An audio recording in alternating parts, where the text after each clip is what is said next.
ଓଡ଼ିଆ ରଚନା ଓଡ଼ିଶାର ପର୍ବପର୍ବାଣୀ ଉପକ୍ରମ। ଆମ ଓଡ଼ିଶାରେ 12 ମାସରେ 13 ପର୍ବ ପାଳିତ ହୋଇଥାଏ, ଅର୍ଥାତ୍ ବର୍ଷକ ମଧ୍ୟରେ ବହୁ ପର୍ବ ପାଳିତ ହୁଏ। ଜୀବନକୁ ସରସ ସୁନ୍ଦର କରିବା ପାଇଁ ପର୍ବପର୍ବାଣୀର ଭୂମିକା ମୁଖ୍ୟ ଅଟେ।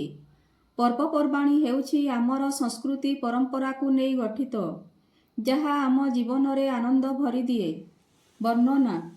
ବର୍ଷକ 12 ମାସକୁ 6 ଋତୁ। ପ୍ରତ୍ୟେକ ଋତୁରେ ପର୍ବମାନ ପାଳିତ ହୋଇଥାଏ। ଗ୍ରୀଷ୍ମର ପ୍ରଚଣ୍ଡ ରୌଦ୍ରତାପରେ ପଣା ସଂକ୍ରାନ୍ତି, ଅକ୍ଷୟ ତୃତୀୟା, ସାବିତ୍ରୀ ବ୍ରତ, ଚନ୍ଦନ ଯାତ୍ରା, ରଜପର୍ବ, ଶୀତଳ ଷଷ୍ଠୀ ଆଦି ପର୍ବମାନ ପାଳନ କରାଯାଏ। ବର୍ଷା ଋତୁର ଘନ ଘନ ତୁହାକୁ ତୁହା ବର୍ଷାରେ ଅନେକ ପର୍ବ ପାଳିତ ହୋଇଥାଏ। ସେମାନଙ୍କ ମଧ୍ୟରେ ରଥଯାତ୍ରା, ବାହୁଡ଼ା ଯାତ୍ରା, ରାକ୍ଷୀ ପୂର୍ଣ୍ଣିମା ମୁଖ୍ୟ ଅଟେ।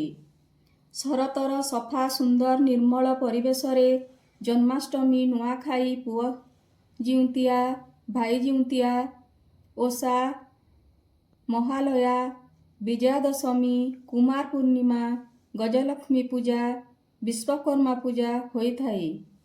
ହେମନ୍ତ ଋତୁରେ ଦୀପାବଳି, ଅମାବାସ୍ୟା, ଅଁଳା ନବମୀ, ରାସ ପୂର୍ଣ୍ଣିମା, ଛାଡ଼ଖାଇ, ଗଜଲକ୍ଷ୍ମୀ ପୂଜା, ପ୍ରଥମାଷ୍ଟମୀ, ବାଲିଯାତ୍ରା, ମହାଲକ୍ଷ୍ମୀ ପୂଜା ହୁଏ।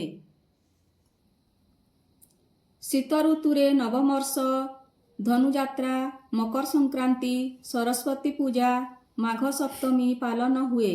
ଏହି ମାସର ପ୍ରତ୍ୟେକ ଗୁରୁବାର ଲକ୍ଷ୍ମୀ ପୂଜା ହୁଏ। ବସନ୍ତର ମୃଦୁମଳୟ ପବନ ମନ ମୋହେ।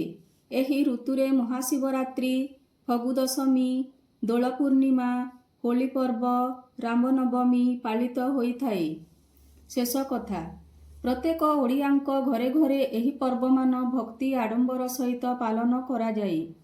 ପର୍ବପର୍ବାଣୀ ସମସ୍ତଙ୍କ ମନରେ ଭ୍ରାତୃତ୍ୱ, ମୈତ୍ରୀ, ବନ୍ଧୁତ୍ୱ ସ୍ଥାପନରେ ଭାବନା ଜାଗ୍ରତ ହୋଇଥାଏ। ଧନ୍ୟବାଦ।